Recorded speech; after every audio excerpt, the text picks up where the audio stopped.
This is episode 262 of the Gold Squadron podcast. I'm your host, Dio Morales, and today I'm joined by Marcel isn't here today, Monzano. Will, fear is the path to the dark side. Hakewood. Playing X-Wing is the path to fun as well, though, Dion. It's true. Ryan, what's an Oricon? Staniszewski. Is that like a convention or something? I don't know what that means. And what is that indeed? I think what Ryan is referring to is the fact that today we announced the Galactic Championship Series 2022 schedule, as well as the planets, and that's our first thing that I want to talk about today. We're going to break down the schedule. We're going to give you a sneak preview of the prizes, since you guys are the real fam. You listen to the podcast, or you guys watch later on YouTube. Give you guys some little previews before we officially drop it. Subject to change, of course. Things are still in flux, but might as well show you a little bit. But before we do that, I want to remind you that our podcast is brought to you by our Gold Squadron patrons. You can go to patreon.com/Gold Squadron and get those awesome swag prizes. A reminder to our patrons, quarter 2 and quarter 3 will ship together due to shipping and production issues. But I will tell you that the paper cards for both quarter 2 and quarter 3 did arrive at our shipping facility. We got a shipping facility now. Shout out to Curl Paw Creatives. All right, who's going to be shipping that stuff out for us? Plastic cards are on the way. Other stuff's getting produced. It's all good. It's going to be nice. Now, let's go ahead and talk about the Galactic Championship Series. We're going dark side, folks. We are going dark side, all right? All the planets featured in this Galactic Championship Series this year feature planets that are strong in the dark side. Some are maybe a little bit more obscure. You may not have heard of them. They're a little bit more extended universe. Some, of course, you're going to know. Let's go ahead and break that down. So first, on June 11th, we're going to have our Flight Academy warm-up event. 2 rounds. That's going to be completely free. Anybody can join in, and it's essentially a 2-round event to get you used to playing in a GSP event. That's it. Just so you can kind of dip your toes in if you've never done it before. Maybe you're a little bit nervous. You want to see if maybe playing online is for you if you've never done it before. It's a great opportunity. 2 rounds. And one of the things about the Galactic Championship Series is that it starts at different times depending on the time zone we selected. That's going to be a Central U.S. By the way, for the whole schedule, if you want to know what time everything starts, go to goldsquadronpodcast.com. Then, June 18th, we have the Sullust qualifier. 5 rounds of Swiss. And, Ryan, how do you get into the cut? You get 4 wins or more. 4 so basically wins. X and 1, because there are 5 rounds. That's right. 4 wins will get you into the Galactic Championship, gets you that invite. So if you... get you into that cut, an opportunity to be the winner there. That's going to be a Central U.S.-based event. Of course, anybody in the world can play in these. These are simply the time zones that are being used to build out the event. Then July 16th, we have Malachor. All right, the Malachor qualifier. That's going to be Western Europe time zone. August 20th, Oricon qualifier, Eastern United States time zones. September 17th will be the Korriban qualifier, Eastern Europe time zone, and October 1st, we're returning to Mustafar for the Western U.S. time zone, and that will culminate in the Galactic Championship on Exegol. 4 wins in a qualifier to be invited, and that is happening October 22nd. Now, I'm sorry, this is incorrect. You need 3 wins in a qualifier. See, that's why this podcast isn't fine. You know, I can literally edit that right now. That number's supposed to be 3. 3 wins in a qualifier to be invited to the that's Previously, it was 4 because we had 6 rounds. So 3 rounds. You got to go better than 500 in your 5 rounds in order to be invited to that that event. Now, Will, any questions that come to mind instantly about this type of series? Just to clarify, so 4 wins to make day 2. Correct. 3 wins to get into Exegol. Correct. So it's like even if you lose that game to get into the cut, you still get that invite. Right. And it also gives you a reason to play. If you own 2, you could submarine out and still get that Exegol invite. So a little motivation there. Now, you don't have any mention of standard or extended. They're all standard. They're all going to be standard. Yeah, it's I was toying with the idea of messing around with it, and one of the things I would really like to do is just with in-person play rolling out. I want this to mirror as close to what people are seeing in person as possible. They can use it as a practice opportunity and or in preparation for the worlds that were supposedly happening this year. So we'll find out what's happening there, but I want this to be a practice ground for those players who are working on that. Additionally, in order to facilitate prizing, we are going to put a cap of 148 players on each of the events. Before, the cap was higher, and on about half the events, we often went past that. Once tickets go on sale, which is going to be on Friday, make sure to go ahead and scoop up what you want. But in order to be on budget for this year, sorry, Adepticon really hit the wallet pretty hard. We have to cap it at 148 because we can't really afford to make it more than 148 people. It's just the reality. But talking about those prizes, let's take a little sneak peek, just a little sneak peek, okay?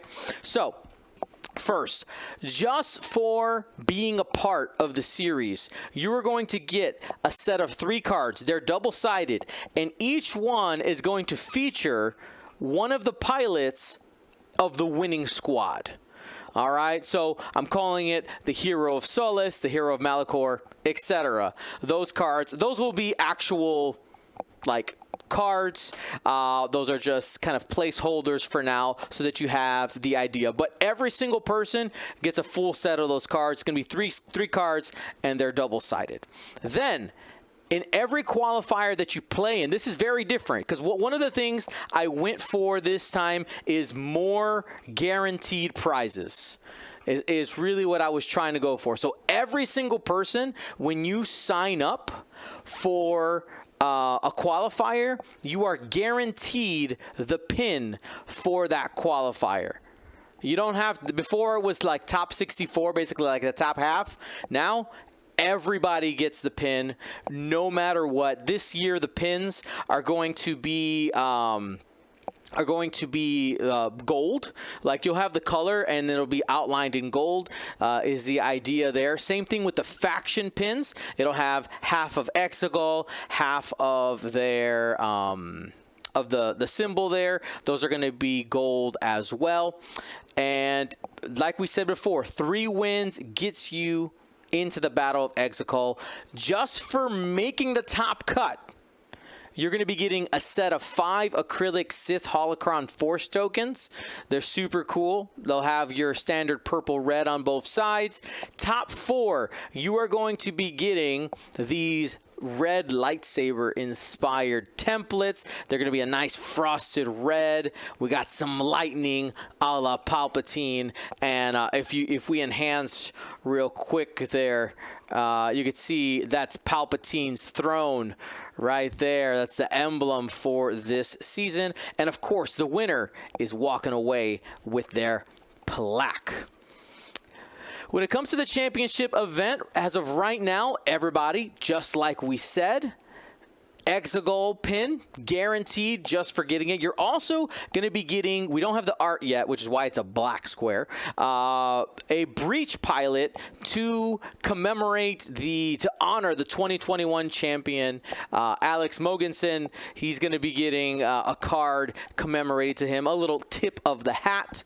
Top 8 in faction, again, are going to be getting those pins, but this time, top in faction in the championship gets the awesome exclusive faction jacket. That is like a real jacket. You can wear it to your next X-Wing event, just looking super fly with that. I would say I'm very proud of the designs. I think they came out really, really nice. Now on the front, it'll say Galactic Championship Series right here.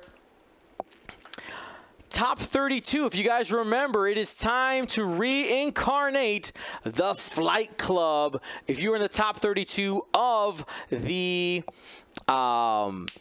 Galactic Championship, you are going to be getting an ace pin. You will be commemorated as an ace in this series. Top 16, you get a full set of pins even if you didn't go to a certain event. If you're in the top 8, you get a golden set of templates. Not real gold, but they look super swanky. All right, so you got that reflective gold templates in that same design, but oh, they're gonna look so good. Top 4 to be announced. I haven't quite decided. There was a bit of a production issue on my original idea, so we're gonna have to hold on that. The top 2 will be getting an Exegol dial cover to commemorate that. They're the only 2 people who are going to have access to that. That's it. Only 2 people. And then your champion, of course, walks away with that classic GSP championship belt. So this is all subject to change, but I'm really proud of what we're gonna be able to put together.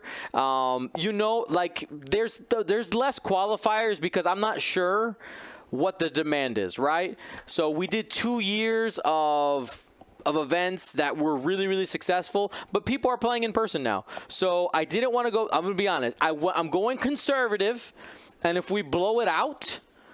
There we go. There's Stanley's belt. Gorgeous. All right. So if we blow it out, that just means next year, I'll kick it up even just a little bit more. But as of right now, I think this is where we're going to go. Any questions, any feedback on the prizes? Those of you who are at home watching live, I'd love some feedback as well. Any thoughts? Oh, those Sith Holocron Force tokens are really cool. I'll be honest. That's probably like...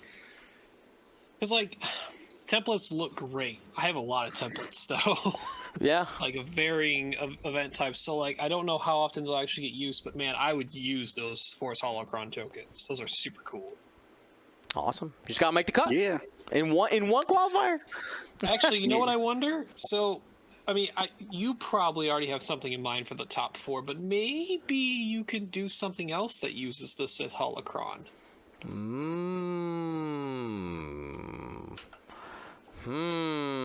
What could we do?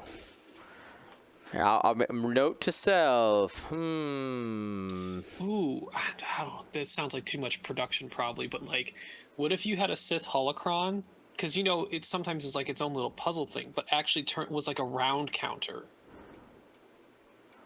You know, a lot of times in Star Wars, you see them fidgeting with the holocrons as almost like a puzzle, right? What if, like, the numbers were on, like, each tip, so you just turned them to know what round you had? Like, because it's 4 corners, right? Math, head, if you're doing, like, a D4 style. And if each corner represents of a number, could you get 12 rounds on that effectively? I have to think about the logistics of that. Maybe. I'm trying to imagine 2 overlapping each other, and then kind of like spinning. I would just need to look at a D4 real quick because there's 3 that come together at each top, and then there's 3 corners.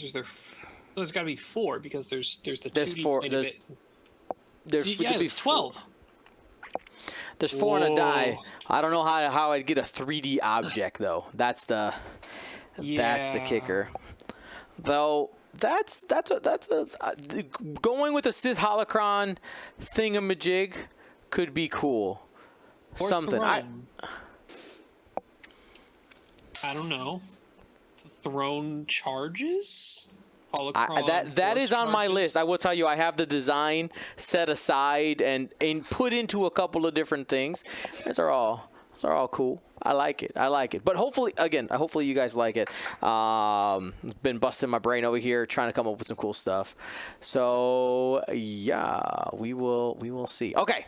That's it for that stuff. But again, those are the planet designs. Shout out Corey Heald. He was the one that he's the one that started this whole planet design, the whole design language for this.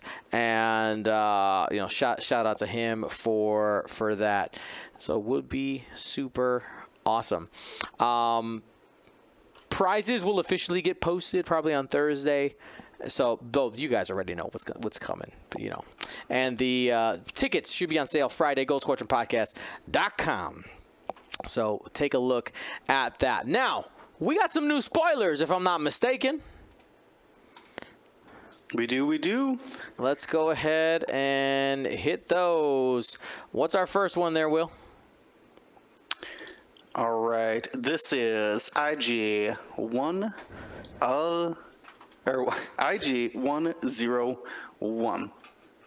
This is for the Rogue class starfighter, by the way. Everybody at home. Yes.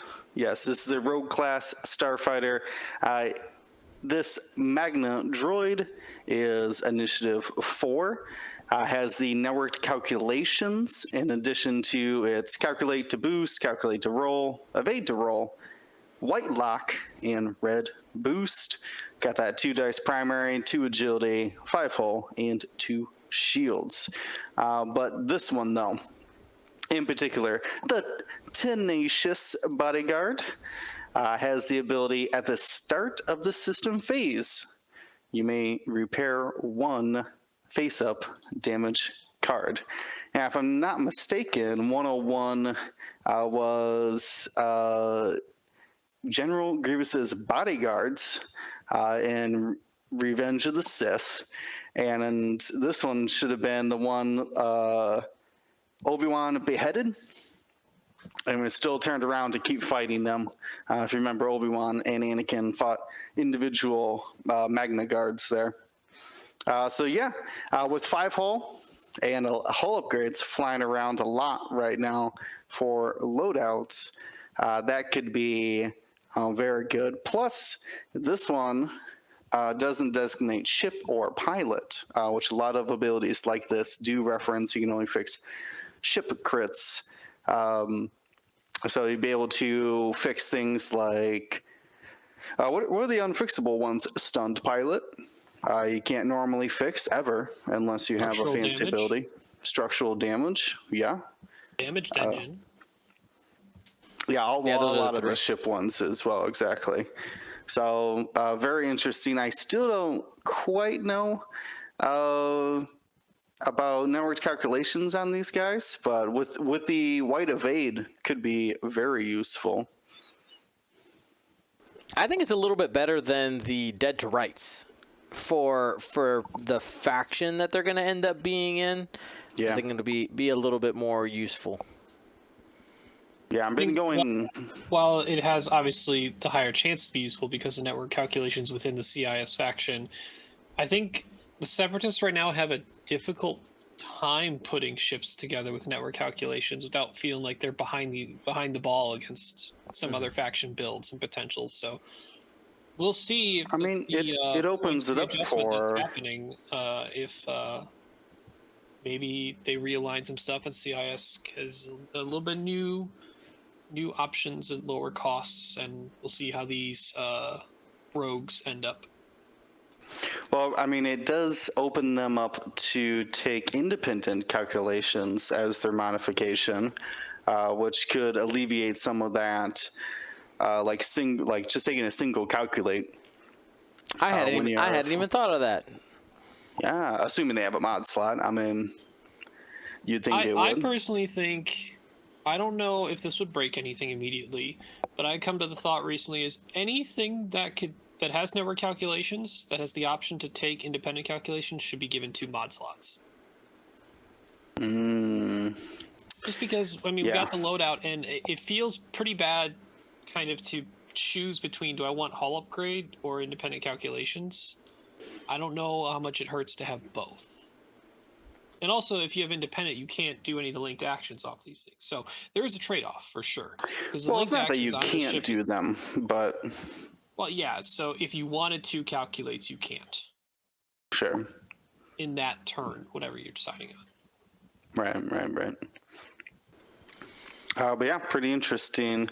Though I got into a big debate about these guys, comparing them to Precise Hunter vultures. Precise Hunter vultures can take a cannon, can take a hull upgrade, get up to 4 health. But they're only 3 points. So if these guys can take cannons, they got to be at least worth more than that, right? More than 3 points. Potential argument that Precise Hunters compared to a lot, like, I mean, it's are hard one of the because worst three-pointers, because a lot of us are comparing, like, oh yeah, but in the faction, you would think this needs to be more expensive than Precise Hunters, yes. But I don't know if I could compare this to a lot of the 3 and 4 cost things in Republic or Rebels and feel okay about that. As in, like, yeah. I mean, Barris is obviously an outlier at this point. Right. At 3. Yeah, we'll skip Barris. But even something as simple as Mace Windu, who's 4, who can't take a missile, still feels quite a bit better than this. Right. Yeah, it'll come down to its loadout and slots. I mean, if you could give it like a lot of loadout, give it a lot of slots, it could find its place as a 4-point ship. I think the thing that will end up keeping the cost down is the fact that it is still a 2 attack dice ship base. Like you're gonna like that and 2 agility. Like yeah, the base, the red and the green are 2. So yeah, that might be the reason to keep it down. Yeah, if it didn't have like a missile or cannon and you had to shoot the 2 attack dice all the time, I could see it dipping down into 3 points. It's going to be hard to compare these to a vulture though at the same price, or a hyena at that point. How many points?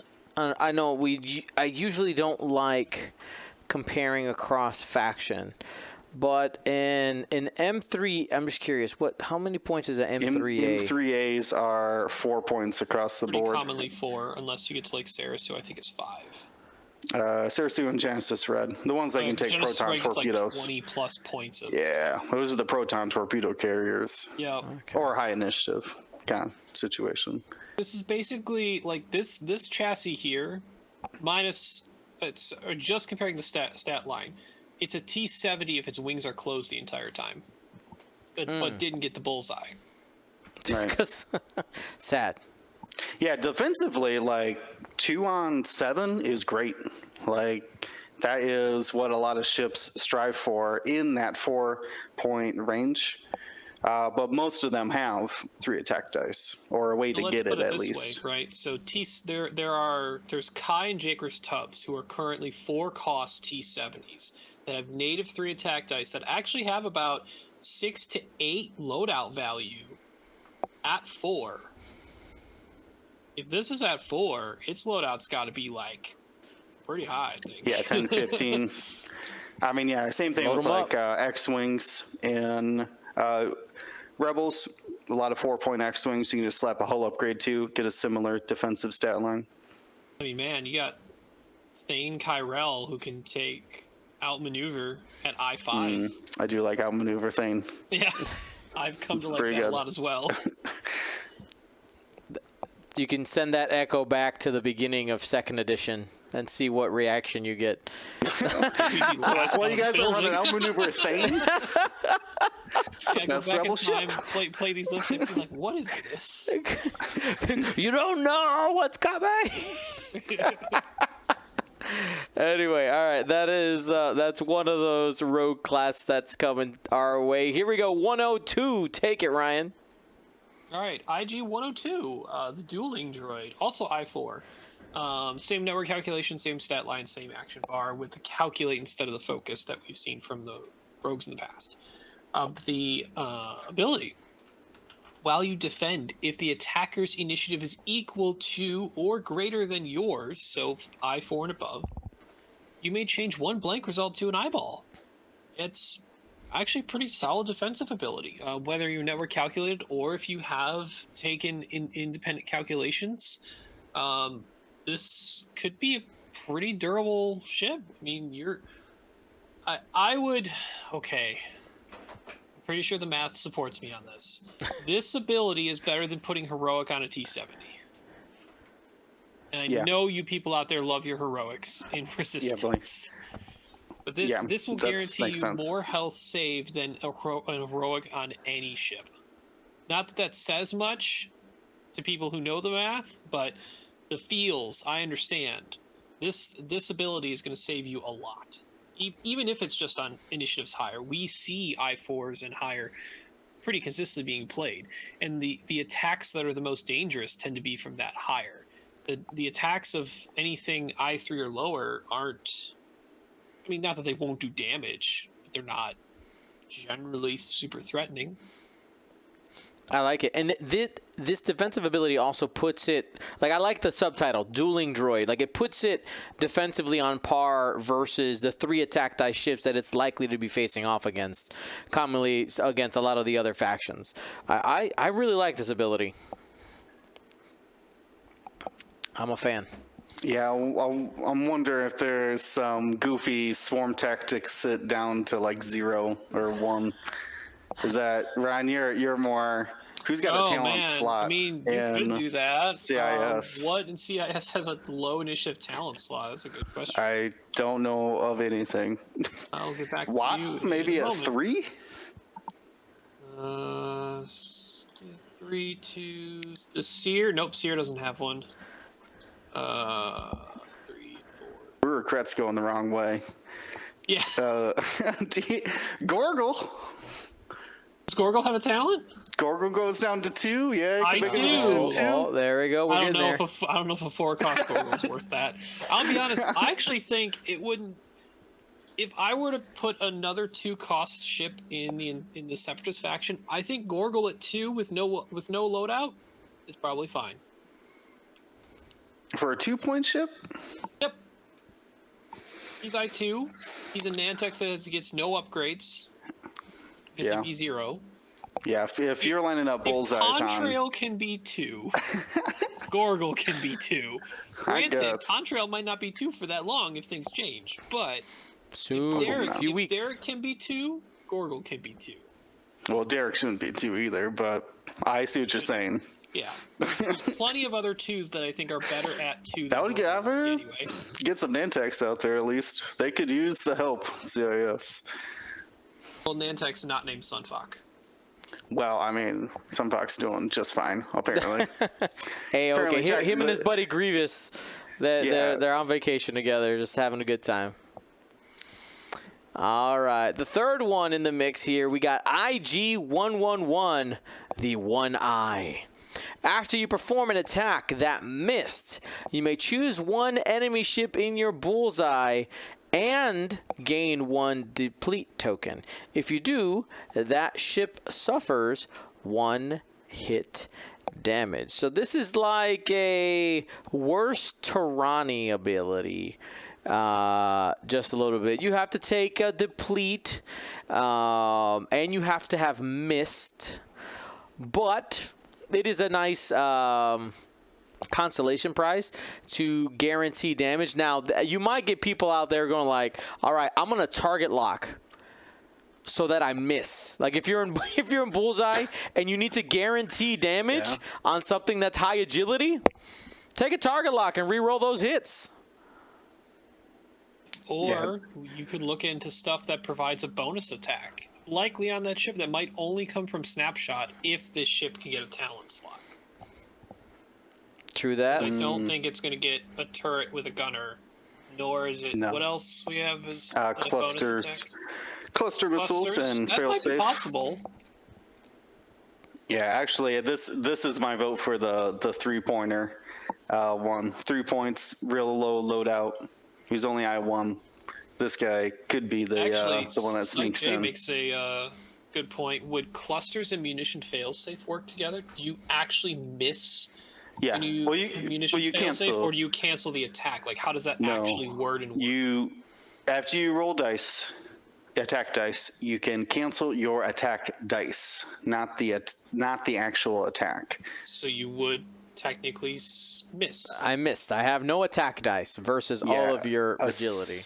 Assuming the opponent could roll defense dice, because they would be allowed to. If they got something fancy going on with that. But yeah, this would miss. That's how they go. Tirani was doing it. Yeah, you'd fail safe your friend, probably Justero normally, or had been anyways. And then you get to take your other attack. So maybe we'll see if it has a missile, but I will say the one thing I really liked about this ship is just the theme of the one. IG 111. One enemy ship in your bullseye. Gain 1 deplete token. The ship suffers 1 damage. That's why, like, for the longest time whenever I talk about like IG 111, I just like hit the 1 button until I felt like it was enough, and just like, so there'd be like 10 to 15 ones after his name.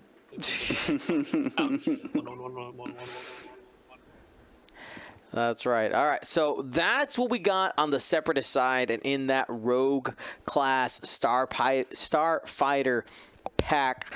On the other side, we got some Z95s, and I think these Z95s got more people excited. I think the last couple ones, people been a little lukewarm about. People weren't excited about Killer and Stub? Are you serious? Those were great. Well, I mean they were good. More attack dice is less exciting. Right. Oh, yeah, these have some pretty neat abilities, too. This is what you want to be doing right here. Boost! Hit it. Take it, Will. Let's take a look at Boost. CT 4860 is an Initiative 3 clone Z95. Has that versatile frame to be able to equip a torpedo or missile upgrade, and while your revealed maneuver is blue, add white.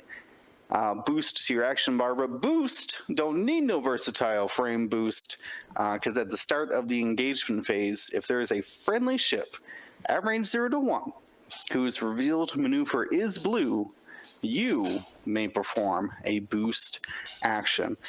So not only would that work on himself, he is at range 0 and a friendly. It could be someone else if he had to do, say, a hard turn or something like that. Can still get that still get that white boost action. This guy is going to be very good with cluster missiles, advanced proton torpedoes, any close range weapon. This guy is going to be the clone for the job. Man, if you have enough to get prockets on boost, just take a focus, do your blue maneuver, take a focus, and say, all right, who wants to get close enough? It's just, all right, phase boost, whoosh. Yeah, the best part about that is the timing. Start of engagement phase, you have almost full board knowledge, right? And here's that extra piece that I like as well. It doesn't have anything about fully executing a maneuver. So if you are blocked that turn, if you're not aware, an angled boost fits over most small base ships, and depending on the angle, you can get past the corners of the medium and the large bases. Boost ability still works in those situations, so watch out for some shenanigans. Because this movement happens in the engagement phase, you could get set up for capturing different objectives depending on if that boost is advantageous in that moment. Oh no, they blocked me in a manner that doesn't allow me to get to assault on the satellite array. Psych! This is my satellite, or I am contesting now. Thank you very much. So watch out, man. Boost. He's going to get you. Yeah, that's going to be good. Is there any other, maybe like tracer missiles as well? Because you don't need a lock for that. You could boost into range with your tracer missile. could be interesting as well. But just overall, just this. Oh man, is it me or is every small base in a long time gotten a way to boost? Ever since like Y-wings and the bombers. People like to go fast. So yeah, the Whisper naturally had it. The FO Bomber had the system phase boost. Y-wing had boost. Yeah, Ada's had boost. No, all the Mandalorian stuff, none of it had boost. True that. Well, I mean, Rebel Gauntlet Fangs. Well, small base. Though. Oh, small. Okay, yeah. Pretty much everything but the Jingoist. Yep. TIE Fighters, no boost. And this is slated for release on the 27th. Am I correct about that? Next week. So close. Gib. Means do we get the points for them end of this week or middle of next week? Yeah, we'll see them. Hopefully, fingers crossed. Monday afternoon. Come on, AMG. Before the next GSP episode, please. Thank you very much. Yeah, hook us up. We might just have to put a hold. Be like, nope. I mean, honestly, wouldn't be the worst idea. Because I'm telling you, like they're not only dropping the points for this. They said they're going to be adjusting other things as well. So, oh man, we're going to have a lot to talk about. Adjust scenarios. I was worried they might not touch scenarios. I don't know if they're going to do that. At least the points. But but hey.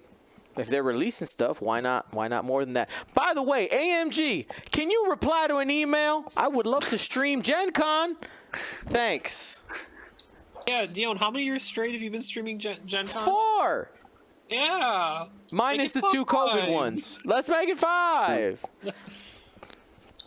It's very important, AMG. I love you guys. I love you guys so much. I work so hard. I'm just going to keep saying it. I work so hard at Adepticon for these people. Can you just? I mean, at least they could even tell me no. Tell me no, but don't ghost me, man. I love you. But anyway, let us continue. Slide to the left, Ryan. Oh man, another drifting ship. I love it. So Dio, let me ask you this: are you okay with Slider existing with this ability, which is while you reveal a 2-bank left or right maneuver, you may spend 2 charges to execute it as a side slip. So every other turn, you can execute a 2-bank side slip, which on a clone Z95 is blue. Dion, are you okay with this, Mr. I hate the HMPs? Are you asking if the layered question here is, am I droidist? Okay, am I biased against the robots? I'm gonna have to face against if it wrecks me several times, I will be against it as well. Also results based. It's results based. I have just personally have trouble facing against HMPs. I just can't see it. I just can't see it coming. The 3-turn side slip is quite a maneuver. Yeah. This is knowing that this is only a 2-bank, and side slips on HMPs can also only be every other turn as well. Right. And they do have a blue, which is 2. But granted, different platform, all that fun stuff. But this is just really cool. Like I'm in. And you don't have to, right? Mm-hmm. You have your agency because this slider's an I4. You can stick with your 2-bank you dialed in, or I didn't think about that. You may spend 2 charges to execute a side slip, so you actually have the option to change that when you reveal your maneuver. Yep. Yeah, I'm trying to imagine the 2-bank versus the 2 slip between being like forward just a little bit to the right or left, angled 45 degrees, and like off way to the right or left of where you were pointing in. Yeah, because you always end up facing the same direction with those side slips, right? As if you would have just 2-banked. If you don't know what a side slip is, check out our X-Wing quick tips on what's a side slip, by the way. Okay? You can't go backwards. That's a note. You got to go forward. Well, actually, Will, yes. so think about it. Inside. How a side slip is done. So if you have a 2-bank dialed to your right, okay, that would... You're gaining 45 degrees to the right. But when you side slip, you would go left and look right. That's what I'm trying to think of, because technically you have to take...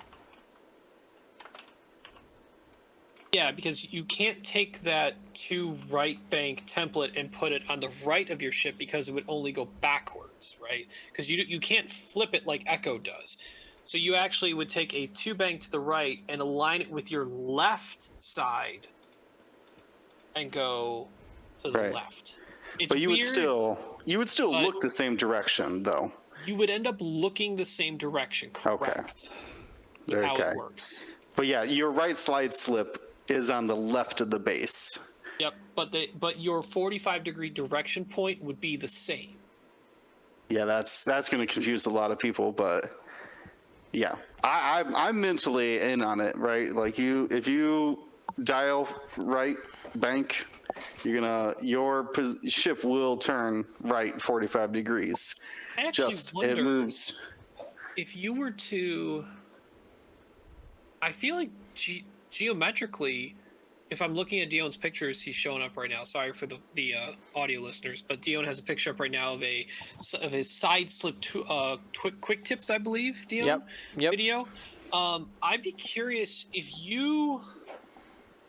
So if I'm looking at the 2 bank that the HMP is doing to the left or right, if you do the 2 bank normally, I bet you can do a straight maneuver that would line up its front guides to its back guides, the final position of both. What do you mean straight maneuver? So, I would need TTS open or something. I think I see what you're saying. Though on the 2 bank, If this the back went of your here- base So it's easier to think about it this way, right? Look at the turns on a side slip, right? Take the 3 turn that's doing out the side and do the 3 turn out the front. Where it would end being basically a 3 left turn and a 3 left side slip would go out its right side. Going out its right side, it's looking the same direction, which would mean I think it would line up that it would be directly in line with each other or pretty close to it, which I yes. think would also be true with the banks. I see what you're saying now. Yes. What I like to tell people, you take the template, you just lean back. That's it. That's right. Just lean back. And that's a Lean side back. slip. Yeah, that's going to throw a couple of people off that aren't familiar with HMPs. But yeah, that's a huge difference in where your maneuver is. There for anybody watching. That's the move right there. Okay, so it may not line up straight, but yeah, it is definitely going to directly point you to the same 45-degree angle. That's going to be so easy to keep shooting long-range missiles. Yeah. Now, My example here is on the 3 bank, but you can see what I mean by this. The template just falls over just a little bit to get that maneuver. That ship's going to be good. Agreed. Time on target, right? There are Time on target, yeah. There are so many Z95s that have such cool abilities. And I've heard some people say, like, man, why do they got to waste these cool abilities on Z95s? I'm like, because they're Z95s and they need cool abilities for you to want to play them anyway. That's right. They got to tempt you away from the obviously good stuff, right? Yeah, Isofane reminding us it is the 2 bank is blue, so you could do this after K turning as well. Or barrel rolling. Wow. Now, it is a note, just so it says somebody in the chat, because I'm sure somebody else at home who's hearing this only will think about this. Remember, you can only do this every other turn. Not every turn, every other turn. Correct. Because it spends 2 charges. And you only get 1 back per turn. Mm-hmm. Oh man, if he could just do it every turn, whew, Tokyo Drift. I will forever be contesting this objective. Oh yeah, slide. Yeah, just out there just going back and forth. Yeah, I assume that it was like immediately broken in playtest, and it was like, I'm just gonna slip the other way then if that's the case. Oh yeah, it's blue, so you could boost after it too. Man, the positions this guy's gonna get into. So if you think about doing the 2 side slip and then boosting, cutting back into where you were, you're pretty much pointing a 90-degree angle almost right in front of where you were. Yeah, it's basically like a hard 1 or so. but like reverse a little bit. Like do a hard one and back up a little bit. Yeah. Oof. All right, Dylan. What else we got? I like it. Well, the next one we got is super spicy. It is not a pilot, my friends, but it is an upgrade that I believe we are going to be seeing, as long as it is decently priced, for a long time. Because people were in love with Proton rockets, right? I love my Proton rockets. What about homing torpedoes? All right, homing torpedoes, a different flavor, but more dangerous things to put out there. Homing torpedoes, 4 dice attack, range 1 to 2, 2 charges, non-recurring. Attack, target lock. Spend 1 charge. After you declare the defender may choose to suffer 1 critical damage. It's different than homing missiles. If you remember homing missiles, actually what I'll do for comparison is I will put it up on the screen there. All right, you suffer 1 critical damage, and if they do choose to suffer that critical damage, the attack dice and defense dice steps are skipped, and the attack is treated as hitting. It's very similar to homing missiles, a very popular card that was at range 2 to 3, popularly taken by the one and only Fifth Brother. Very, very common there. Thoughts on homing torpedoes? Should be a cheaper option for a range 1 torpedo. Right now, you're limited to just the advanced proton torpedo, which is 8 points right now for that range 1 5 dice attack. But this should be significantly cheaper to equip. Crits are very good, right, for salvage. What do you think, Ryan? What is it going to take for? Are you just always going to suffer the crit if someone's shooting a homing torpedo at you? That's why most of the time in the current landscape, because half points only occur on ships in one of the scenarios out of the 4, being chance engagement, unless you. So there are some ships that are more susceptible to what they want to do by taking crits, such as a good example is Nantex. Sunfok likes to take Enduring, or anyone that wants to take Enduring, actually. They would probably, if they don't really want to take a crit, they might deal with the attack.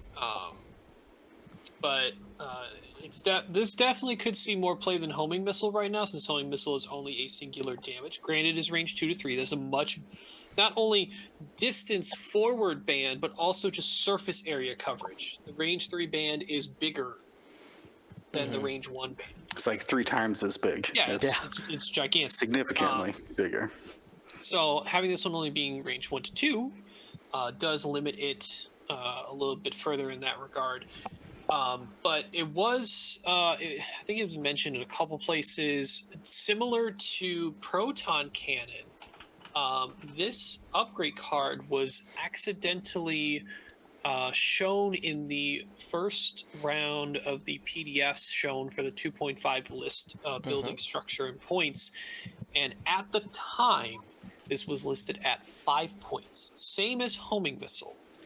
So you don't have the range 3 band, but you have the crit instead of the hit.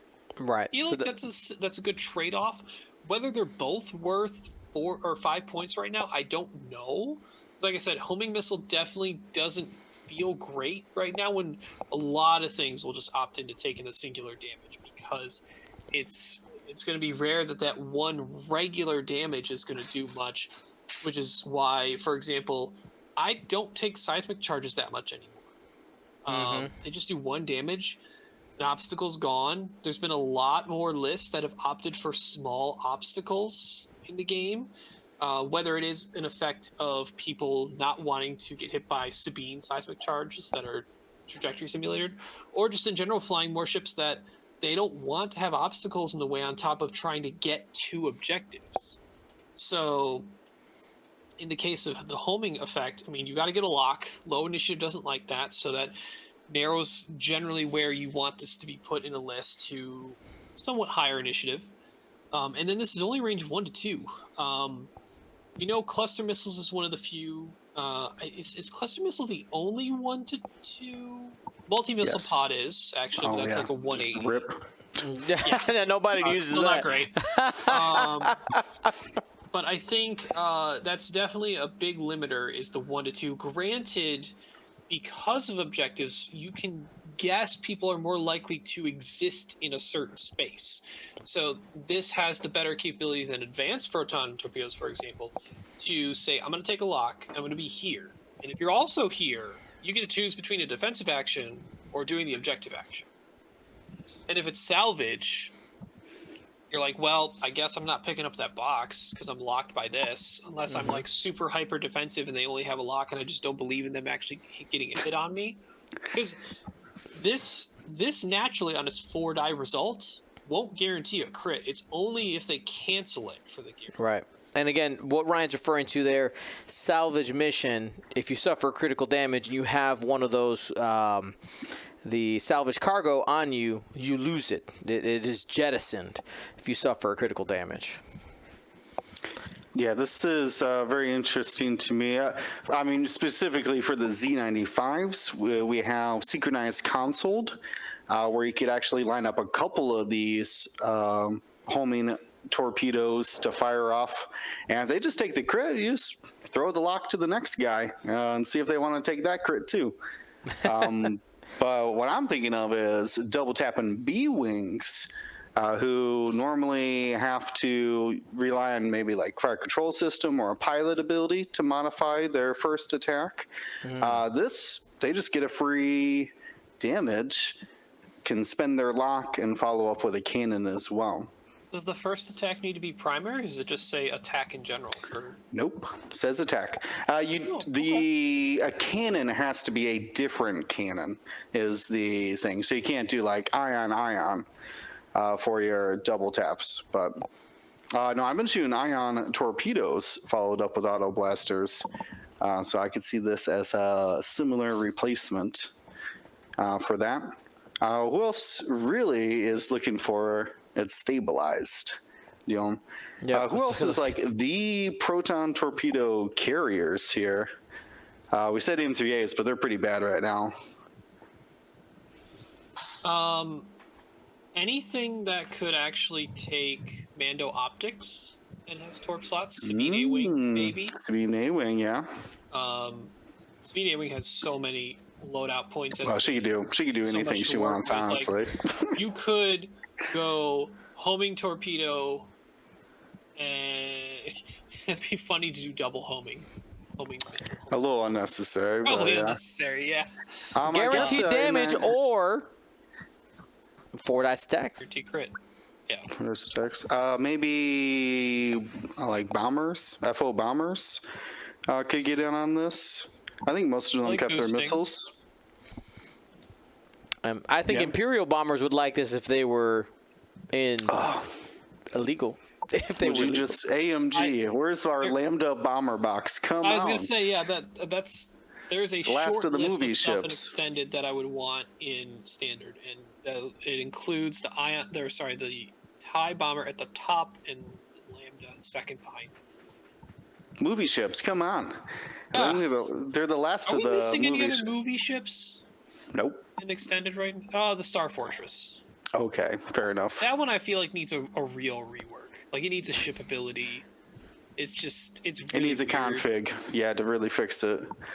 It's bad. Some config where if you drop a bomb, you can reinforce or something. Like, give me I think that ship anything. needs reinforced somewhere. So bad. Does that need reinforced? If you get hit with a bomb, you could reinforce. You know, I would, let me just bomb myself. I don't know. I wouldn't mind Getting off if topic. like one of the base ship abilities is you may perform a reinforce action when you do gain a deplete token. So like you're actually lessening your shooting offense to take that reinforce. They're like diverting power type of thing. Yeah, that makes sense. Without like stressing the ship. too much. Like you could still move. But I mean, I like that because I mean it has that 3 dice gun, but really it's more of a bombing platform.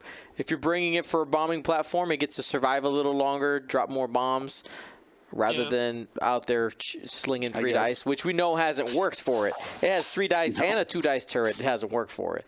So No. It's just in a weird spot of having so much like slots, potential slots between crew and gunner, and then offense with the front 3-die gun, the 2-die turret for potentially 2 attacks in a single round if you have the upgrades for it, and then bombs with trajectory simulator. It's like, you know what? I haven't even looked at what their loadouts and slots are in extended to even know like how they've tailored them. But like, if you could tailor some of those, you don't get enough. To be like, you're the gunner one, you're the bombing one, you're the shooty one, and whatever, right?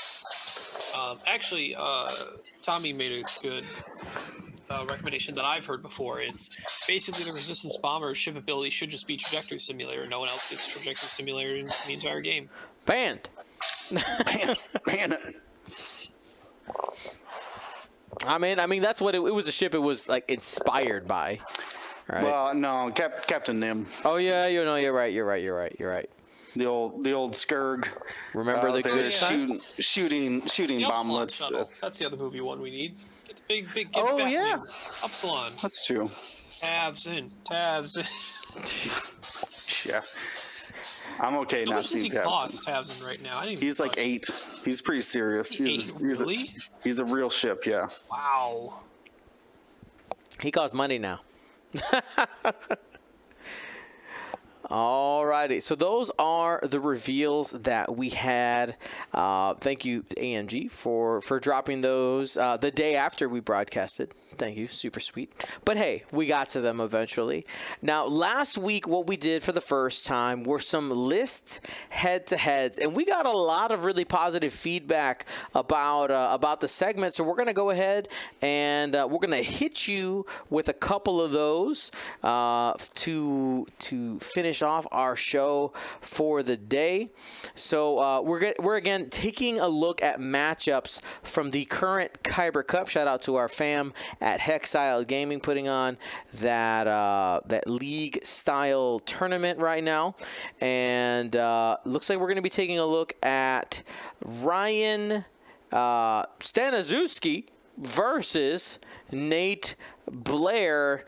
Looks like Ryan Will is going to imitate Ryan and break it down, and I will be Nate. If you haven't watched or listened to this segment, what's going to happen is I'm going to take my headset off while Will breaks down his and my list and kind of give a turn. What do we call it? A turn -1, right?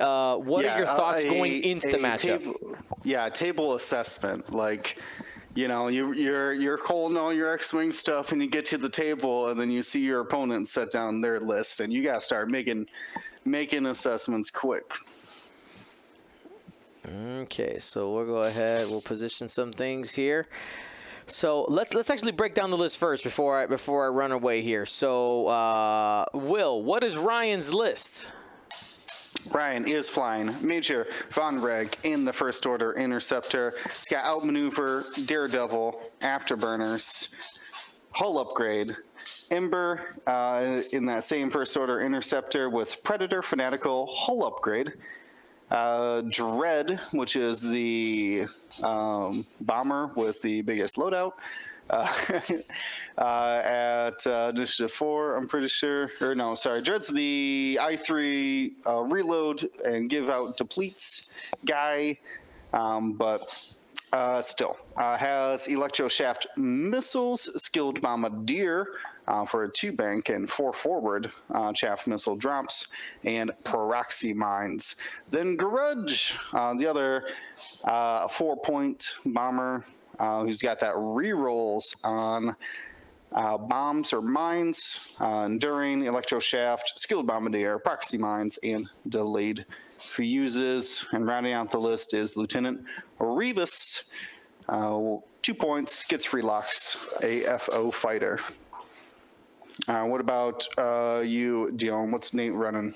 All right, what did Nate bring? Nate brought a scum list. We got Bosk with Notorious, Jabba the Hutt, Greedo, Hull Upgrade, and Overtune modulators.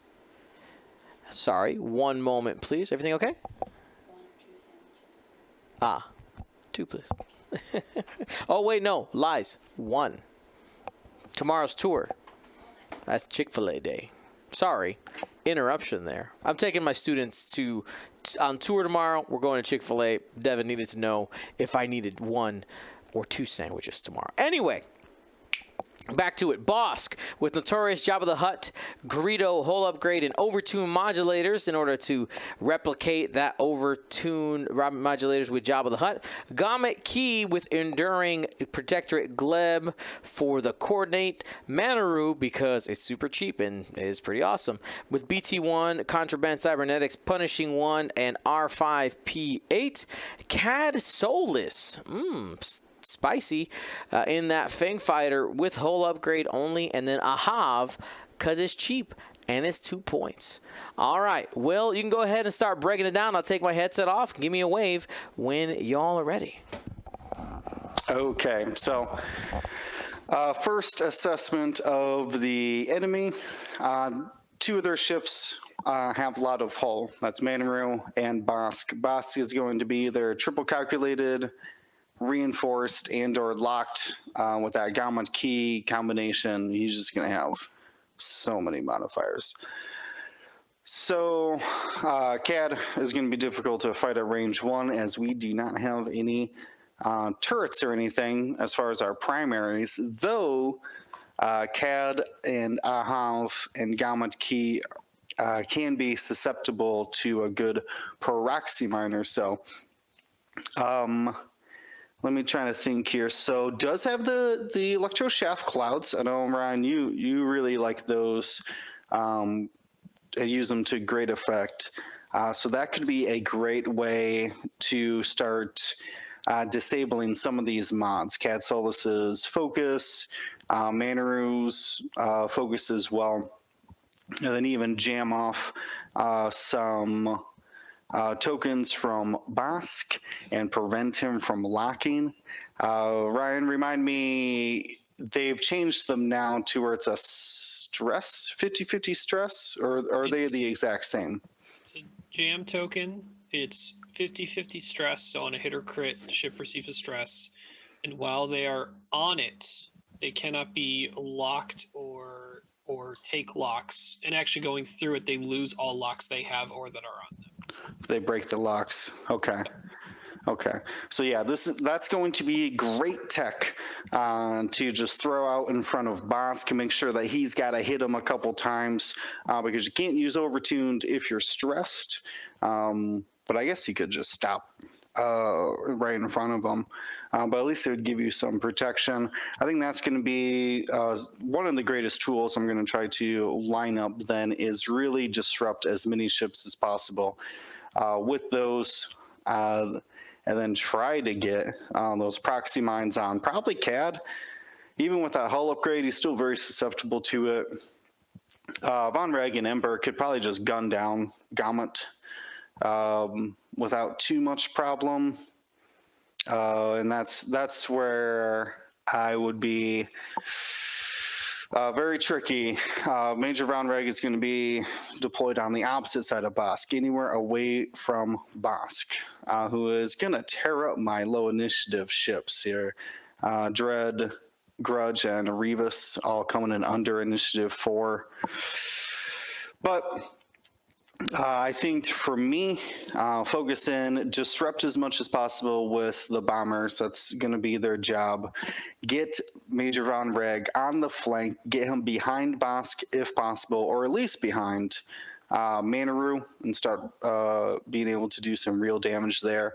Though, honestly, I might just give up on Bosk and Manaru and just try to take the smaller ships out.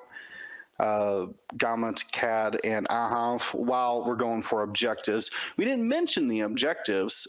This round is assault on the satellite array.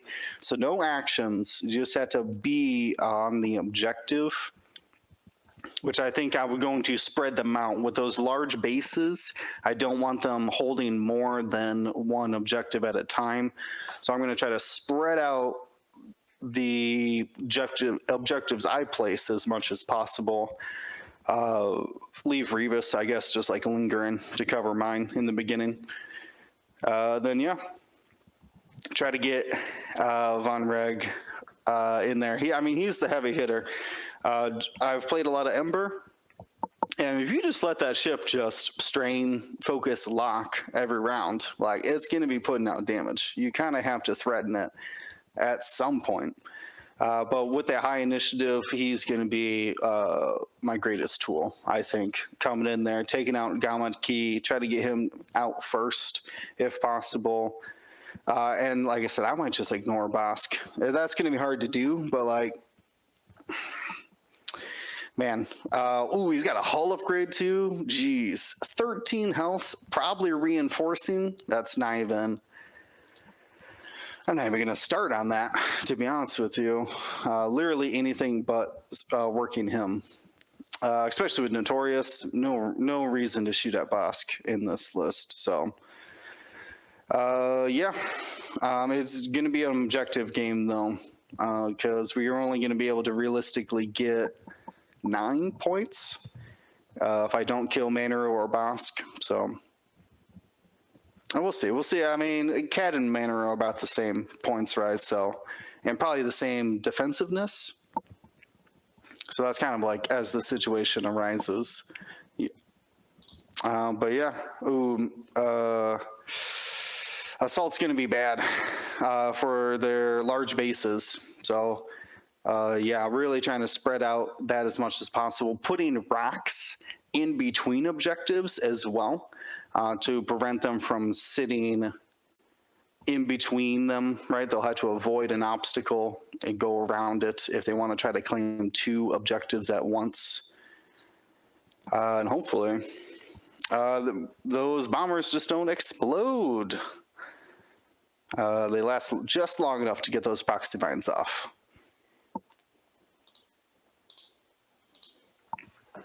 All right. Bring Dion in here. I have made my assessment, Dion.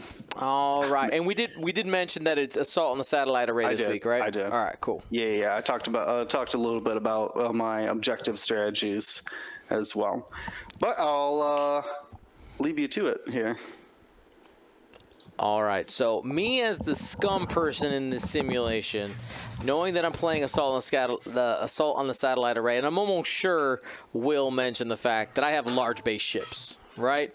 In this scenario, that's going to give me a pretty big advantage when it comes to the numbers. It's going to be it's a 5-on-5 match. Both have 5 ships, but because 2 of my ships count as 2 for assault on the satellite array, I think that's going to be massive for me. Though looking at the ships, I'm guessing that Nate probably has Gamet Key hanging out with Bosk, and Manaru can go on its own. Cad can go on its own. Ahav, when it comes to objective stuff, I'm gonna be. I'm a little worried about the fact that Gamet Key is going to want to be hooked up to Bosk, because that essentially gives him... He can go in 5 different directions if he wants to with this squad, with the First Order squad, versus mine, which typically is going to end up going within 4. I'm really surprised that we didn't go for a Bosk that hits a little bit harder. You have the points for it. I'm a little concerned with overtune modulators, just because I know this is not a list review, but you can get stressed pretty easily on the YV if you need to stop. You're going to be in a bad spot there. But if this is the list I have to take, I'm not stopping. I'm going to do my best to avoid stopping as much as possible. Let the overtune modulators feed my feed boss attacks. Ideally, he's getting rid of all those overtune modulator calculates. I think, am I correct that if you don't use them all, you get stressed, right? No, you get strained. So I'm going to be hurting my defense there once in a while, because if you're only converting 1 or 2 of those focus results. On the other side, Von Reg is going to be a bit of a pain in the butt. It's got initiative 6, maneuverable, can be offensive or defensive. I expect Von Reg to essentially set up on whatever side Bosk is not on is probably where Von Reg is going to go, and is going to take point with what I kind of expect is Von Reg in the opposite corner. Now, if I set up Bosk in the middle, I probably am going to expect Von Reg to be facing kind of sideways and try to read and react. It has the 1 hards. It can decide which way it wants to go later, but essentially end up going in the opposite direction.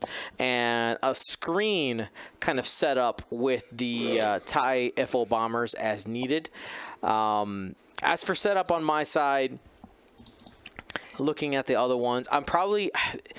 We know that turn count is kind of is lower now with objective, so I think I actually do set up Bosk in the center with Gomet Key, just trying to control that center objective as fast as possible, and hopefully finding a path where I can get around to the corner, control the center for a turn or 2, make a turn into the corner, be able to scoop up some points that way, with Gomet Key out there as support. And I'm probably going to try to see if I can get Cad Solis and Ahav to make sure that they're controlling the bottom. If I'm looking at my board, right, Bosk's path, he's going for the center, and then top left. Ahav can kind of hang around that bottom left one, and then Manaru and Cad need to manage that right side, and ideally making sure that we don't fall behind in those objective points. But I gotta push aggressive very quickly because of how fast those FO bombers and the BAs move. I think this is going to be a pretty fast-paced game. There's going to be a lot of contesting, and I think it's going to come down to a firefight, in my opinion. Whether I feel like I have an advantage in this one, I do like the large base ships. And if he's going to try to stack the box on me, keep 2 small base ships in there versus something like Bosk, I'm getting points elsewhere. So I think I have a slight edge.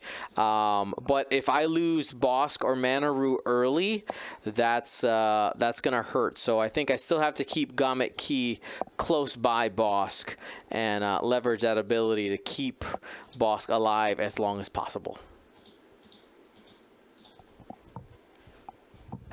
We'll get Will back here, and we'll take Ryan's assessment.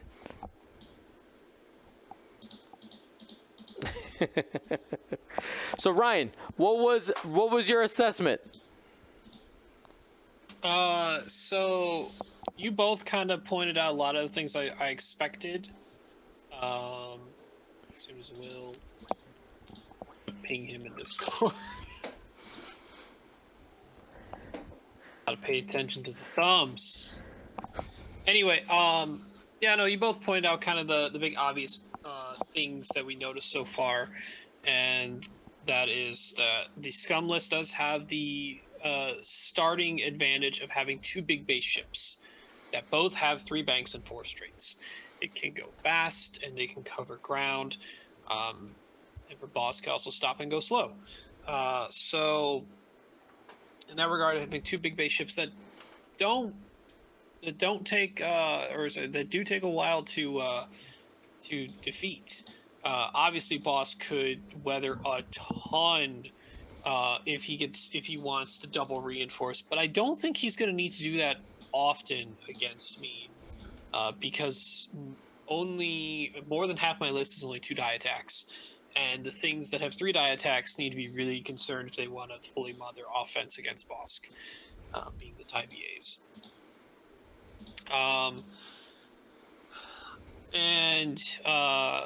Utilizing the disruptive capability of the TIE BAs is likely to be a key thing for me against the scum list. To get those electro chaff clouds, the best use out of them. To see if I could trap Cad Solus into a good prox mine. We'll have to be really concerned about that for sure. But I think it could be a pretty even game. I actually looked up real quick the obstacle, because I know what obstacles I'm taking. Mm-hmm. What does he got? He has 3 medium to smallish rocks. He's got the middle finger. He's got... Oh, finally. I will. Hello. I got distracted. A good solid minute or two. Sorry, I was list building extended ships. Anyways, and why is that, Will? Oh, because of the scrub down. Scrub down this weekend. Make sure to tune in. Let's go. We're back on, baby. Let's go. Oh, yeah. St. Louis extended ships. Look out. Phantoms, E-Wings, those Star Fortresses you mentioned. Who knows what's going to pop up in the extended meta. Oh, you know what? That just reminded me. Sorry, Ryan, finish your thing. And I got a thing. I got to talk to the people about something. So Nate's rocks are medium to small. Let me see if I can hover over them and it'll actually say which ones they are. No, it doesn't. Let's see. Export XWS. What rocks do we have? Doesn't say that either, question mark. I can find it. Nope. Okay, so middle finger rock, tiny crescent rock, and then other not so kind of tiny one too. So they're small rocks, but they're not the smallest rocks. I have opted to bring the biggest rocks that are not part of the Mandalorian pack.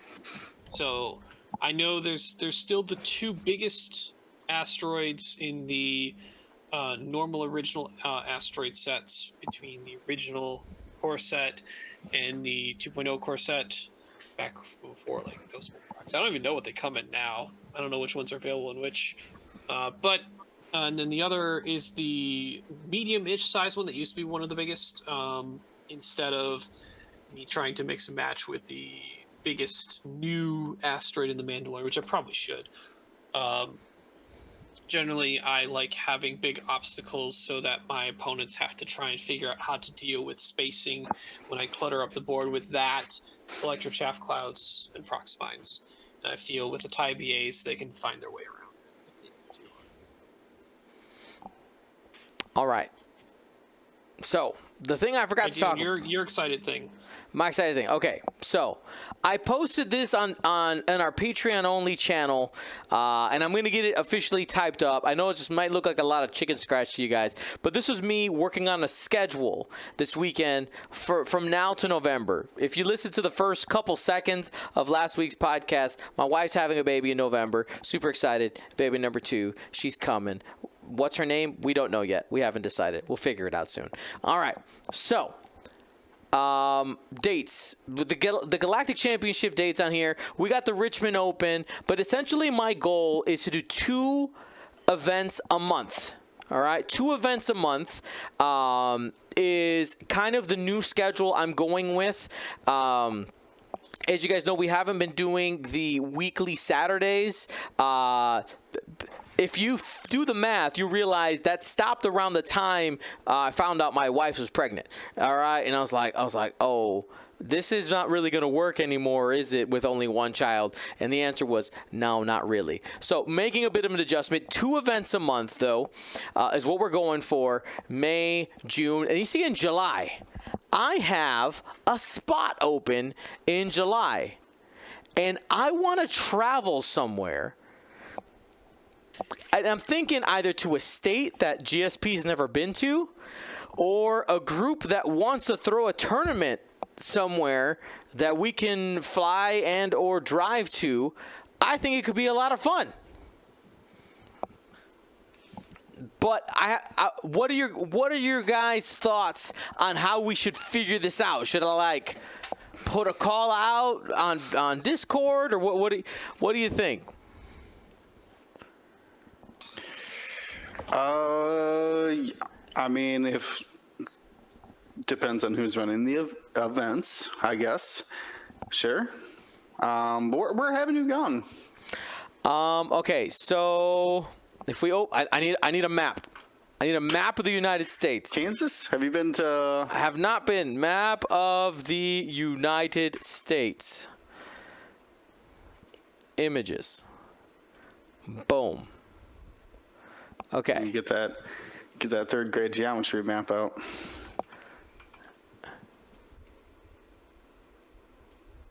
Oh, come on. We've done pretty much everything in the West Coast. Have you done? I think I'm maybe muted. Dion, you've done Texas before, right? You've done the System Open down there. Yeah, we did Texas.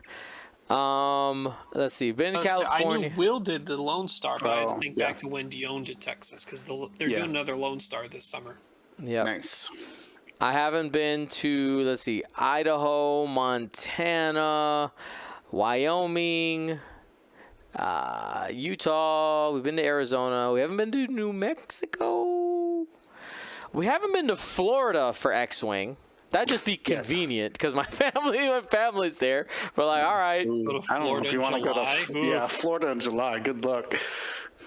Well, yeah, you can handle it. You got that. You got all the right. darker skin. I'll be all right. Not me. Pasty white me. Have you been up to Seattle or Washington?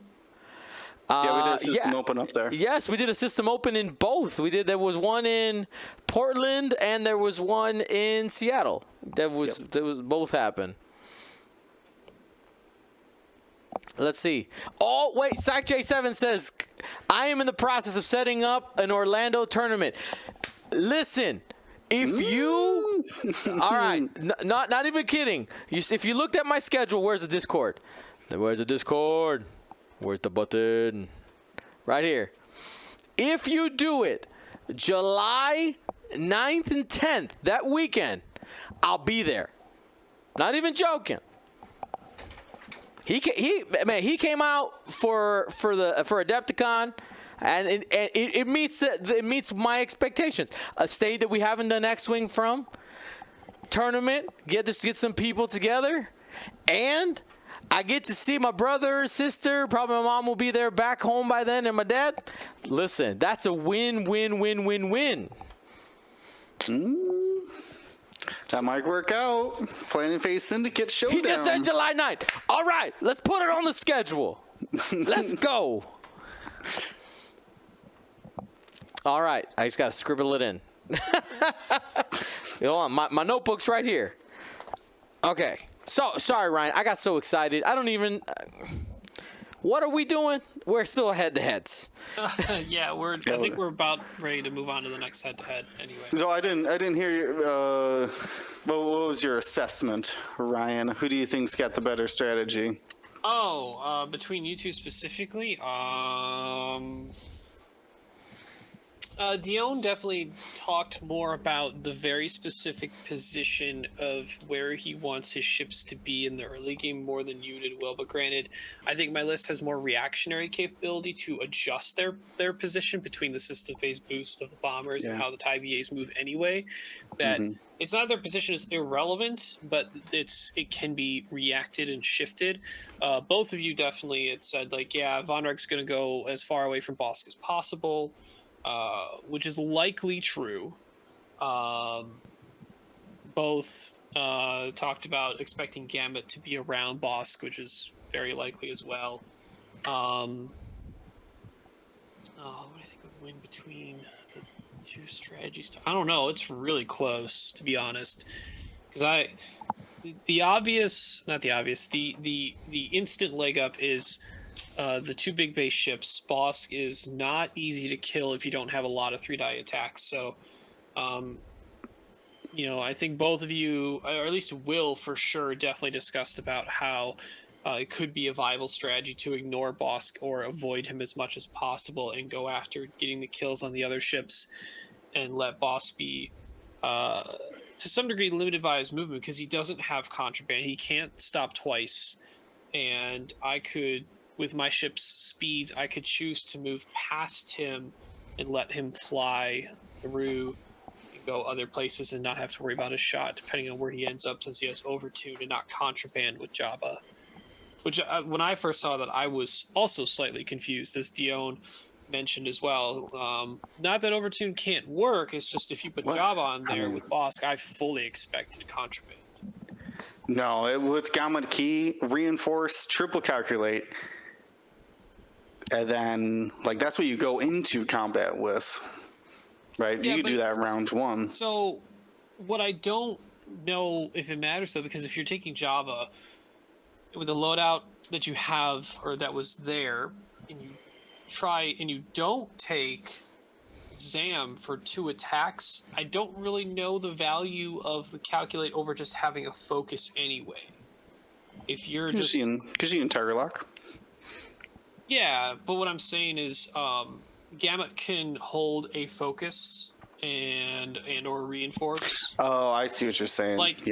Because Gamut can coordinate, you go into the first turn with Gamut holding a reinforce and a focus on you, and then you can go up and decide if you want to lock or... Oh, yeah, but Gamut's going to be coordinating other people, though. Maybe. I would assume so. The list was titled "Everyone Gets Mods," so a little tip of the hat there that Bosk might be on his own for figuring things out. So, interesting, nonetheless. The basic leg up is slightly in favor of the scum list based upon the simple fact that the big base ships are difficult to take down quickly and they can contest. So it's on me to position the obstacles, the objectives, the obstacles, and maximize the use of the electro chaff clouds to limit what they can do in the areas that they're in. That makes sense. Makes sense. All right, we got time for the other one, Dion? Yeah, I think... Do you want it? Yeah, they want of it. course. Let's go for it. Let me go grab these lists. So we got, this is going to be the matchup of Lou the Lunatic versus Sasha Wagner, or Wagner, if you want to go with the original German. All right, here we go.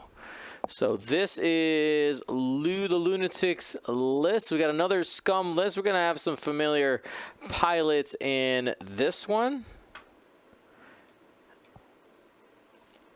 And by the way, Seg J, I just texted my mom and my brother and my sister. They went, yay! So that's cool. Anyway, let's go ahead and looks like I'm going to be Lou. I'm going to be the scum player again with Manaru, Notorious Jamming Beam, Contraband, Punishing One, R5P8. Same build out as last time. I don't think Jamming Beam was on there the last time. Cad Solis, Nadru, Ahav, and now we got Maul in the Gauntlet Fighter with a plethora of stuff. 27 points. All right. Let's go. We got Marksmanship, IG-88D, Veteran Tail Gunner, Contraband Cybernetics, Drop Seat, the Night Brother title, Swivel Wing configuration, Jabba the Hutt, and the Lando Calrissian crew. That's my list. And then looks like Ryan's going to be playing as Sasha. What does Sasha bring here, Ryan? Bringing Republic, starting with the Anakin Y-Wing with the exact same build as what Nathan Idy flew at Adepticon, which is Shattering Shot, Ion Cannon Turret, Proton Torpedo, R4P, and Afterburners. Barris with her standard loadout that we've come to see, which is Instinctive Aim, Concussion Missile, and CLT.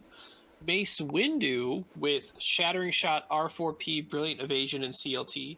And then the Bo-Katan Gauntlet Republic with Marksmanship, Veteran Tail Gunner, Proxy Mine, Swivel Wing, Gauntlet Title, Fives crew, and Yoda crew for that 2 force charges. So we actually have 2 gauntlets duking it out in this one. Bo-Katan and Maul.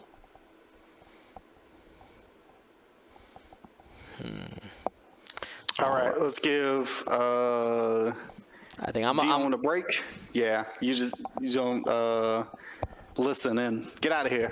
all right. Okay. All right, Ryan, go ahead. What do you are fine the Republic? So as the Republic list, one big thing to know is that since I have Anakin Y-wing and I'm the only I6, I will be able to place Anakin in the best situation possible, which I think is pointing at stuff like CAD or Manaru, maybe Maul. So in this game, I need to decide early. Do I feel like I have the firepower to take out Maul if I let everything else kind of do what it wants, right? Maul is actually extremely tanky in this variation because Lando crew. A lot of people don't normally use Lando crew, but now we have all these loadout points, and this Jabba crew on Maul means you basically have 5 turns of doing whatever maneuver you want to do and still getting actions, whether you want to stop and rotate or still do a 3-turn red or do a white turn or white maneuver and still get your action. Either way, you're getting your actions every turn unless you're bumping and having to take a focus, which Maul may or may not do. Because he has Lando crew, probably doesn't really care about the stress anyway because he's got so many contrabands. So blocking doesn't do much on Maul when he has force and can still take the focus. He wants to shoot somewhere else and spend the focus for Lando reroll. But where the Lando reroll comes into play even further is that IG-88D crew and being able to reroll your offensive or defensive dice. That's the big one that a lot of people haven't used. I think most people are familiar with Lando crew to be used offensively on a YV that reinforced, and you spend the reinforce to mod your dice on the offense. But this one, you have force and you have rerolls via spending those calculates if you need to. And then you have Night Brother on top of all that. Every other turn, as long as you complete a maneuver. Let me read it. Night Brother, after you reveal a non-blue maneuver, which he can do all day with Contraband and Jabba. And if you are stressed, you may spend 2 charges to gain a focus or evade. So you can take an evade if he needs to, which he probably doesn't need a focus after having IG. So tons of things that Maul can do. Can I kill it? Do I want to? This is assault on the satellite array. So killing Maul, big base ship, quite defensive, but I do have Anakin who can put some good damage through. Maul does only have 2 shields. Crits will start to pile on and matter. Barris still has the conch missiles to start flipping those cards, plus CLT, which if you have the chance to shoot the CLT, you probably want to do that over the conch missiles anyway. Mace Windu is I4, and you basically just got to call whether Maul's going to be doing a stop or not, or can predict his maneuver to get that bullseye. And then Bo-Katan, who herself is a gauntlet, but also only at I4, who does have 2 force charges with Yoda. So it's difficult to say. I think it depends a lot upon the positioning of the scum list and how I place the objectives around the board. Whether or not, because I don't think I can say definitively right now just by looking at the list if Maul is going to be something I go after right away. I think I want to see the board state and how the obstacles and the objectives are laid out, and where Maul finally deploys, and look at my deployment. Once I'm in the very first planning phase, then I will decide I'm going to put everything on Maul, or I'm going to take out CAD, Manaru, and when the opportunity presents itself, some of the 2s if they don't have their defensive tokens, or they're just in a really easy 1-round shooting get off the board. Because if any of those 2s are left on 1 health, I really don't want to chase them. Basically, I just want to get those off the board in 1 turn if I have the opportunity. But anything beyond that, I'd rather just be shooting at Manaru, CAD, or deciding to go Maul all the way through. That Maul is really difficult to bring down. I think as much as Bo-Katan could take use of clustering the objectives close together, The scum list has more big base ships than I do, so I think I want to spread them out. What I want to potentially do is, if Bo-Katan has the opportunity to take up some space that would contest multiple objectives at once, I need to do that before the scum player can. Unfortunately, Manaru does move before, so not only has big base ship that moves before me, also has big base ship that moves after me. So I have kind of the middle, which is going to be difficult to pull off, occupying a space that I know the scum player wants to have my big base be there first. So a lot of this is going to depend on where does Maul deploy and what is the turn 0 board state of the objectives and the obstacles. Do I go after Maul? Where do I send Bo-Katan to get the most effect out of getting those objectives? Because I only have 4 ships. Scum list has 5. So it has more bodies to contest those assault objectives, not only in the large base size, but also in the overall count. So the question is, do I think I can win? Because basically either way, I'm thinking I'm only killing 8 points. Am I killing 8 points in Maul, or am I killing 8 points in Cad and Manaru?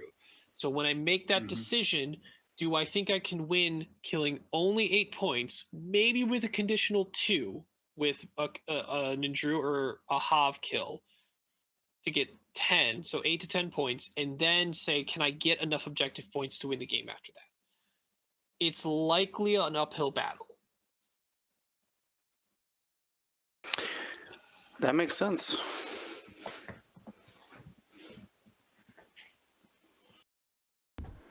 All right, I'm back. I'm back, Ryan. And I'm worried. Get out of here. You're worried. I'm worried, man. What are you worried about? I haven't had a chance to play against and/or with a gauntlet yet. It just hasn't happened.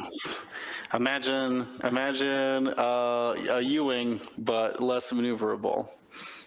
So worse? What? Yeah. Well, I would probably say equal. Well, this your Maul, remember, has contraband and Jabba as a note. True that. You can do whatever you need. It can move just a little bit. So while you perform a coordinate action, if you choose a ship with a lower initiative than yours, which is everybody, right? You spend the force. If you do, treat the action as white, and you may coordinate an additional friendly ship with a lower initiative than yours. Each friendly ship gains a strain. These are 3 agility, 3 agility, 2 agility. Yeah. So it turns into like a purple coordinate, like a double purple coordinate. I could see that being really helpful in the scramble the transmissions one, where you can give them a focus, and then they can use their normal action to have done the scramble. In assault the satellite array, I mean, I have 2 large base ships, which is good. Like I like that for the same reasons. Like I said in the other one, my issue, I'm a little bit worried about offensive output. I got marksmanship, veteran tail gunner, so I guess I can shoot out the front and the back. I don't know. This squad seems like it needs to be, let's see, large base ship with coordinate. That is a pretty big bubble. I can cover probably up to three objectives. 3 objectives. Man, I am honestly not even sure how to approach this one. I'm probably gonna go ahead and do I need? I guess my assessment here is, I have 5 ships. He gets 4. There's usually an advantage in the assault on the satellite, at the satellite, whatever. Assault satellite array. He got all 3 small, 1 large. I wonder. See, my issue though, I can lose Nindru pretty quickly. That ability isn't ever going off. It's just there because it's a 2-point ship. He's got the maneuverability over me and the initiative. I believe a Quetzal is a 3 or 4. He's a Cat 4. is a 4. Same with 4. Maru. So tied for the most part. Except for your 2 corners. Tied there. I think this is going to be a bit of a tough battle. What does this Bo-Katan do? Bo-Katan here for the Republic. Oh, it's not good. It's not good. After you fully execute a maneuver, you may gain 1 deplete token to choose an object in your front arc at range 1 and 2. If you do, another friendly ship may gain a lock on that object. That's gonna not a lot of fully execute with these large base ships, potentially. No. Actually, I'm not too scared of that Bo-Katan. Just kind of looking at what it brings. I gotta to watch maybe out. direct your thought process, Dion, what do you think you could kill? How do you get into 20 points? Well, I mean, the Anakin looks tasty. I might go for a bit of a wide joust, maybe put Maul. Obviously, I don't know where Anakin's going to be, but if I can kind of do one of these on Anakin, I think that, sorry for those who can't see me, kind of closing the net on him just a bit. I take Cad Solis. He's got to lead the way, making sure to get into those range 1s versus Barriss and Mace. I do like the fact that because those are both initiative 4s, I have the opportunity, and they're front arc ships. If I lose the road roll and I'm moving first, I can just be aggressive and try to be in their face in order to get that Concordia face-off going, or if I'm going second, I can boost into there. So I think that'll be fine. I just got to be careful not to chase Anakin too hard, because if we get into a little bit of a rodeo where he's just worrying about ion cannon turret, and I'm not getting shots because of that afterburner, so that could be a little bit problematic. So if I can scare Anakin away and maybe control the 3 objectives, I'm thinking for this one, because of how fast those Jedi are, maybe I go. Which I pick a side of the board and I go center, and 1 at the top, 1 at the bottom. And I'm going to try to hold control over that while focusing shots into Anakin. I think it's probably on the onset what I'm going to try to do. That's it. That's what I got. Ryan.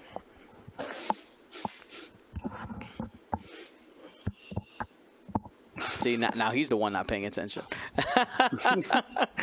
That's okay. All right. So, Will, what's your listening to both of those takes, where are you at? It seemed that Ryan was, I wouldn't say confused, but conflicted on his target priority. Wasn't sure if he was going to commit to trying to take out the gauntlet. Both of you guys, though, thought a lot about objectives. I think with the limited ships on the board, 4 versus 5, but the potential speed of both of the list objectives is going to be prime. I'm not sure if between your 2 strategies, if that's just going to create like a joust for like 2 objectives that are nearby each other. But I think that both of you guys kind of were like, I don't know if I want to commit to the gauntlet or not, but we're able to think of some other ways to score some points and beyond that calculations, because both lists could easily score 3 points in objectives round 1. Large bases, 4 forward, you can grab the center objective or any objective that you deployed on your side, right? And then the Jedi can actually go and find the one that you place on the enemy's side. So could be what do I want to say?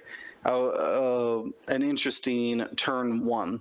Which is what I like about doing these segments, is that because turn one is so important, you really need to be able to start assessing the other list and create a strategy. You need to do it before you deploy your ships, right? Like, no longer is it the Marcel opening. You can't just do the Marcel opening and figure it out later. You don't got time. We ain't got time for that. You don't got 3 rounds. You don't got 2 rounds. Barely got 1 round. I feel like I'm shooting. I would like a poll, but I feel like I'm shooting round 1 in more games than not. You probably are. Do you feel that, Ryan?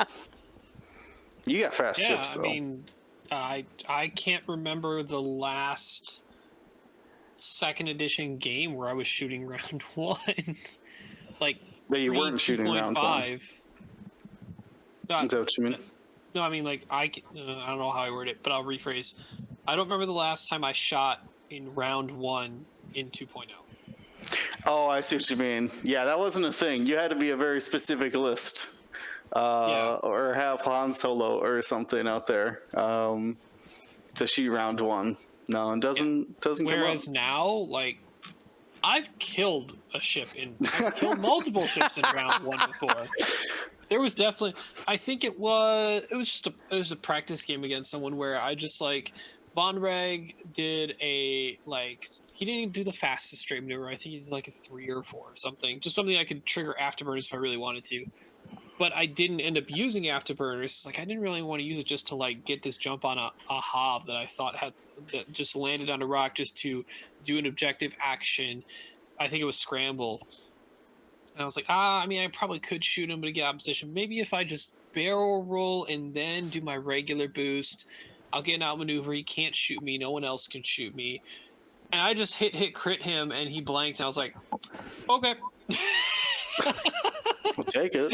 Okay, whatever. Nice. But then there's some that, like, that Anakin Y-Wing, for example, is a prime candidate of a ship that will nuke something if it decides to objective. I'm terrified of that Anakin. And any Derek that decides to be like, all right, I'm going to go get this objective, Anakin's going to be like, you sure? You're going to die. I will 3 or 4 straight afterburners proton torpedo you, sir. Yeah, that Anakin is terrifying. He's so fast. A lot faster than what I thought a Y-Wing could be.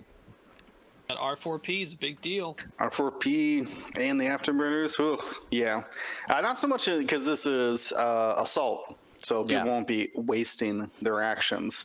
But yeah, like the Adepticon final, ID was flying this weekend, and I can see why Marcel was hesitant to just be like, yeah, maybe I don't run Shower out there and grab an objective with that weekend. Yeah, no, mine can come in to get you. You're like, nah, you probably shouldn't.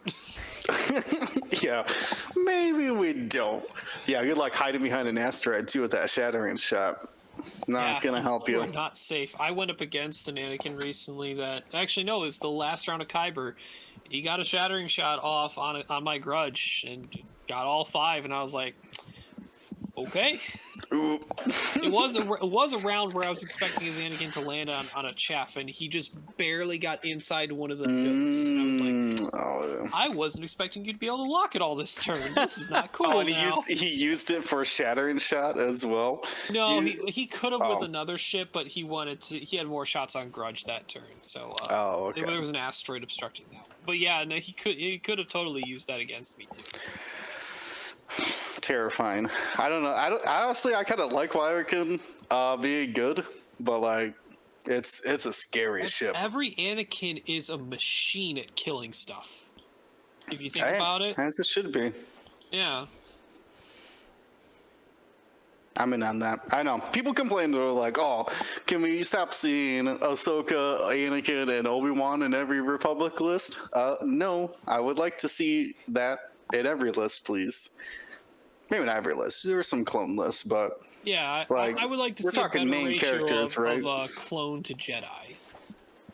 Well, But if We'll there's see three when Jedi, we'll see I don't when know. Barris goes up to 4 points and gets like a 20-point loadout or something. Do you think Barris should still be allowed to cost 3 if she had 0 loadout and could only take CLT? I'm gonna give her 2 points of loadout, and no ion missile. No, stop. Take her missile away. So you get like 1 or 2 points of loadout. You can take what's the predictive shot or whatever. You can take predictive shot or an astromech if you want. She could stay at 3 points, but like not with a concussion missile. Like Nah, get that's out too of good. here. Jeez, yeah, any missile like is not right because 3 points is a very specific area where I believe the only 3-point ship with a natural 3 attack is the Alphas, the Alpha Squadron Interceptors, or not? Yeah. But they only have 3 hull and their initiative 1, so they got other problems to worry about than how much they're shooting. But all the other 3-point ships have 2 attack dice and need to do something to get 3 attack. And Barris needs to not use her force, which is not really a condition, if that makes sense. And shoots concussion missiles, one of the best 3 dice secondary weapons you could get. So yeah, I don't know. It was a cute idea, but it's too good. I mean, do you think even just as she probably is still too good at 3/5. It's mostly the chassis ability, I think, and how it interacts with objectives. And why the Aethers sprites are so good with fine tune. But I mean, is Barris that dangerous if she doesn't have instinctive aim? Like, drop 1 point off her loadout and allow her to keep the missile. Do you think it's still? No. You still got force lock though.